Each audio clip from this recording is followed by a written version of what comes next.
Trump derangement syndrome. So many people are triggered by Donald Trump. So many people are scared of Donald Trump. So many people are just living in fear of a second Trump presidency, to which I've said on this show so many times that you shouldn't be afraid of anything at all, period.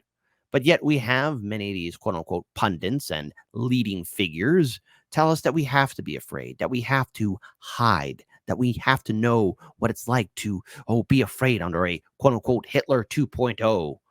And people like Bill Maher, for example, lack the maturity to really speak to people. You see, when you have such a meltdown on air, talking about Trump, talking about how he's a danger, you embarrass everything about yourself and you make yourself look like a clown. So, yes, there's a lot of people that are afraid of a second Trump presidency. But hey, folks, at least you're not Bill Maher, and at least you're not having a full-blown meltdown live on air. So far, boys, we have a show here. All right, Dr. Drew. Okay. Boys. I mean, my favorite show of television ever to do was Politically Incorrect, which you stole. This is exactly what it looked like, except the difference was Politically Incorrect was purposely mixing people with different viewpoints. Which is what we're doing tonight. Yes. This is why it doesn't work. Yeah. Damn.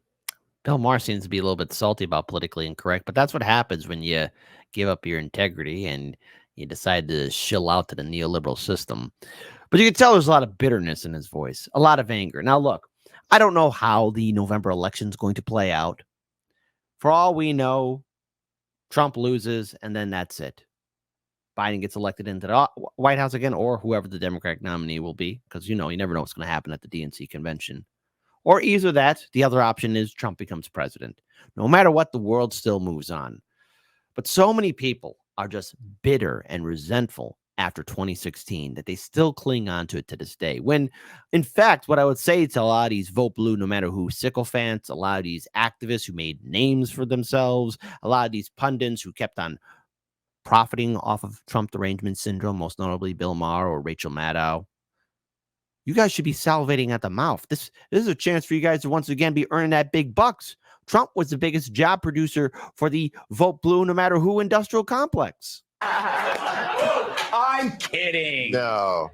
So, yeah. Dr. Drew, yes, sir. You're really good at diagnosing mental illness. Okay. What is Bill's problem?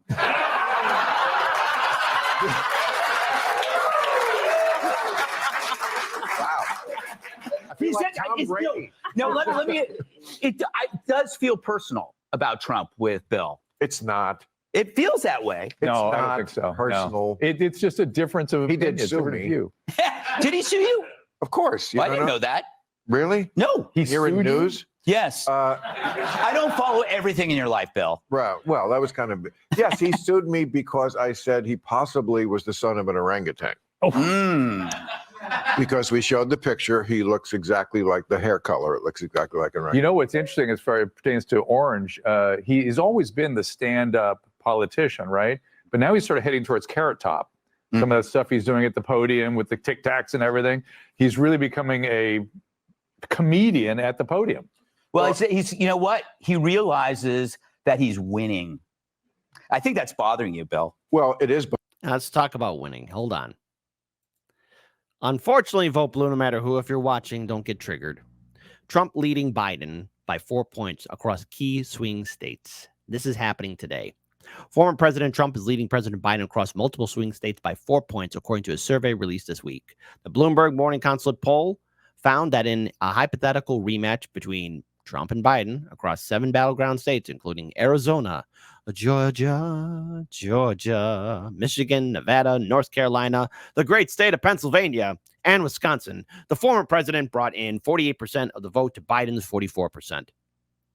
When adding in third-party and independent candidates, RFK Jr., Dr. Cornel West, and Dr. Jill Stein, Trump still held a 4-point lead over the incumbent, 44% to 40% respectively. Kennedy garnered 7% of the vote, while Stein and West brought in only 1%, the survey found. The results are similar to from a recent poll from the New York Times. which found Trump ahead of Biden by 3 percentage points in Pennsylvania, 5 points in Michigan, 7 points in Arizona, 10 points in Georgia, 12 points in Nevada. However, in Wisconsin, the sitting president led Trump by 2 points. Biden won each of the 6 states in the 2020 election, but not by large amounts. And anything can happen, which is why Bill is a little bit perturbed. Bothering me because, again, he's an insurrectionist who doesn't believe in democracy. So, of course, it's bothering me. And, of course, he's also insane and a criminal and stupid.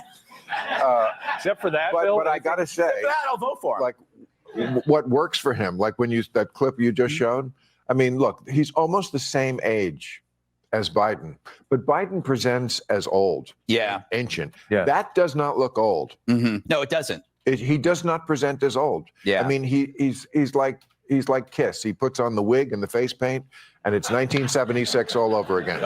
Those were the days. Dana, let's bring you in here. As the other orange one. Yes. That really is bright. You're just thinking about Terrible wardrobe selection. Tang. I love Tang. If we can sit here and have a conversation, why can't other Americans I do think the most same? Americans are.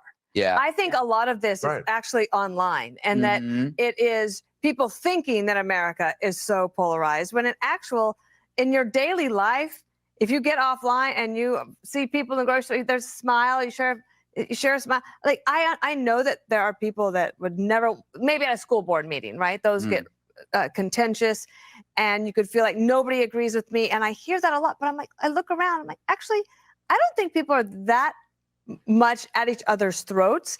We in the media tend to exacerbate that.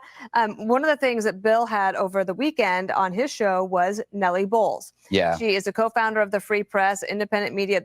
They're doing some great work over there. Yeah. And she was also selling a book. In her book, she writes about her politics, she believes, is a lot like other people's, which is not so much doctrine, but exhaustion. Mm-hmm. And that people are just looking for some good common sense, Let's which is plug what my you're trying book. to talk.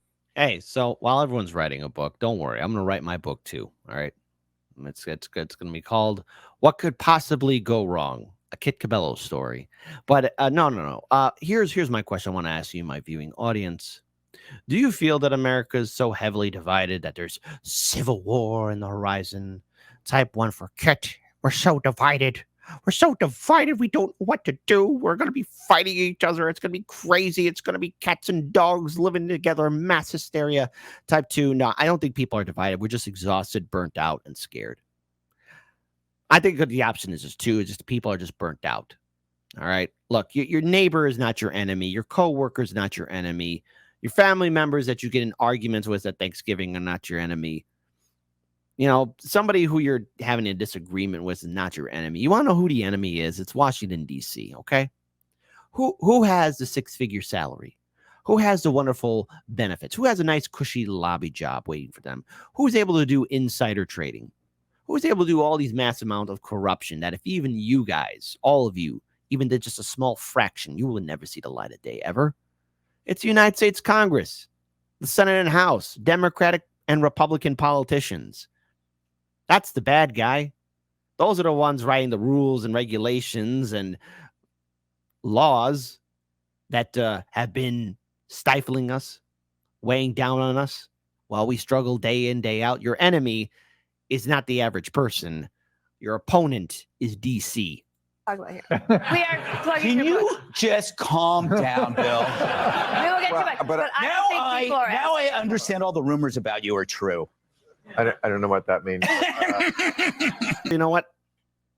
I don't hate any politician, okay? I might despise them. I might not respect them, but hate is such a strong word. Come on, Bill. Hate is a word of violence. But Trump is a symptom of what's wrong with the body politics of America.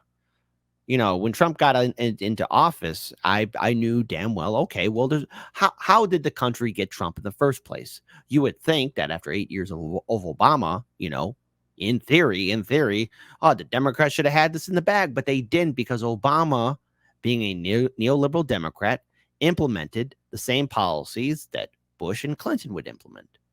Nothing fundamentally changed. The people who caused the economic collapse in 2008 got away with it. The Bush-Cheney administration, no one was held accountable. A woman's right to choose? Oh, that was gone. Obama said, let's go forward. Forward. Hope and change. Change and hope. And nothing changed. We went from 2 wars to 7. We got rid of habeas corpus under Obama. So Trump is just that reaction. You know, I'll never forget one of Jimmy Dore's opening promo videos where, hey, you think people voted for Trump because their lives are great? No. I have a book too. Yes. Everyone in their goddamn book. Tulsi Gabbard's writing a book. Trump's writing a book. Bernie's writing a book. Bill Maher's writing a book. I'm writing a book now. What could possibly go wrong? A Kit Cabello story of struggle. Chapter 1. Ha ha, sucker. You bought my book. Now you're going to learn about my trials and tribulations and how we can make America great again. First and foremost, everything sucks and is terrible. I'm going to hire a ghostwriter. You know what? I'm going to hire the same ghostwriter that wrote Chrissy Noam's book. In it, in it, it's going to talk about my great Super Bowl victory and also how I won the World Series too at the same time. Don't worry. It's not going to be factually sound, okay? It's going to be great. And you know what? In my book, I'm going to resurrect that dog that Governor Chrissy Noam killed, okay? Because we got to do that for that pupper. It's going to be a great story. What could possibly go wrong? A Kit Cabello story. My book. Your book. Pat, is there anything you want to get off your chest? Oh, there's nothing on my chest. No pun intended. Okay. But I do disagree with something you said, Bill, which is that there's no difference of opinion on the show. Because I disagree with Greg about a lot of stuff, actually. Mhm. I mean, I've never in my life voted for a Democrat or a Republican, and I don't think I ever will because I'm just a small government person, You and don't neither vote. side is offering me that. I vote for the third party. And The third party. yeah, I vote libertarian. And you know what? If you want to give shit for that, it certainly wouldn't be the first time I heard that. No, fine. People, I mean, I get people coming at me on both sides for sure. And people think, or they'll say I'm a moderate, which I am not a moderate. I'm for very small government. But I have so many friends. You're heartless. Yeah, no, I'm not. I wish my life would be I live a passionate life full of love. True. But I think that, thank you. Well done, Kat. Well done. I do have so many. Obviously, I work here. I have a lot of friends who are Republican, very conservative. I have a lot of friends who are very liberal in my real life. But people sometimes who like watch a show like this, they'll be like, "How is that possible?" You're right. But it's actually so easy. But you know what? You said something on this show a few weeks ago that just stayed with me. Is you said some of us have not gotten over COVID yet. Yeah, that's true. And the bitterness that the excesses that COVID left behind are fueling some of this acrimony. Mm. There are many of us that just can't get over what they were able to do. Way Yeah. to shoehorn the medical part into this, Doc. Yeah. Right? And you know that personally, but we got to move on. All right. So Bill Maher, I guess he's a little bit bitter just how things turned out, how things are playing out. And as it stands right now with all the news that's coming out, Trump is in the lead. He is ahead of Biden. And when you have Biden stuttering and stammering and looking like a clown, when you have the Democrats failing to follow through with their promises, when we're giving billions upon billions upon billions of dollars to Ukraine and Israel and bailing out the banks and the corporations, when you have politicians doing insider trading, why really defend any one of them? Now, look, this isn't an endorsement of Trump, but it's made, we warned people that Trump was going to run again in 2024, way back in 2020. Okay, we said that he was going to do it. We said that that's what his plan was going to be, and we were proven correct. Now, yes, there's a lot of problems with the Trump presidency. Look, I never wanted to see the man in office in the first place, but it's not my fault that he's succeeding with voters. It is not my fault that he knows how to manipulate television. He's known how to master the game for quite some time, and a lot of liberals and a lot of Democrats fall for it all the time. He has emotionally stunted many people, serious people who were once, I guess, at one point deemed as intellectuals or people we could trust. But when Donald Trump came into the scene, so many people lost their ability to think critically. No one has Bowser to ask, well, what led up to Trump? It just isn't one day that Trump decided to become president. Hell, he was encouraged by Bill Clinton, the great Democrat himself, to run. And never forget that Trump used to be a Democrat too. A lot of these Democratic and Republican politicians are friends with each other. At one point, they were in the other party, and at another point, they were changed colors and joined the other side. It's all one big club. So no matter what happens on election night, no matter what happens, the world is going to move on. People need to calm down. Stop panicking about something you can't control. You got to live life as best as you can. It's not a great mystery to be solved. It's something to experience. And if people are going to let Trump live rent-free in your head or in their heads, I love you, but you're not a serious person. And Bill Maher and everybody else who is panicking about Trump, just take a chill pill, all right? Don't worry. It'll be great content for you. I mean, so many people in corporate media survived and thrived by having anti-Trump segments. And we'll see it again because that's all what they'll be able to talk about because they fell for the trap. Donald Trump's greatest power is to have people talk about him, which is something that liberals and Democrats and the vote blue no matter who crowd fall for over and over again.